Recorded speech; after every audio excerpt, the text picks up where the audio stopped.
Kanina pa kami bumalik ng aking anak dito sa bahay. Mga alas 4 yata yun guys.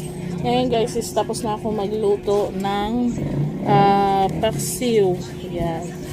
So kakain na po ako. And then ulam ko is tambakol na paksiw. Ngayon guys is samahan niyo po ako sa pagkakain. Mamaya na lang po. Okay. Habang kumakain, nanunood ako ng palabas. Diba? Kay Vice Ganda tayo guys. In yung Showtime. It's Showtime. Manood tayo ng It's Showtime guys. Malit ulit.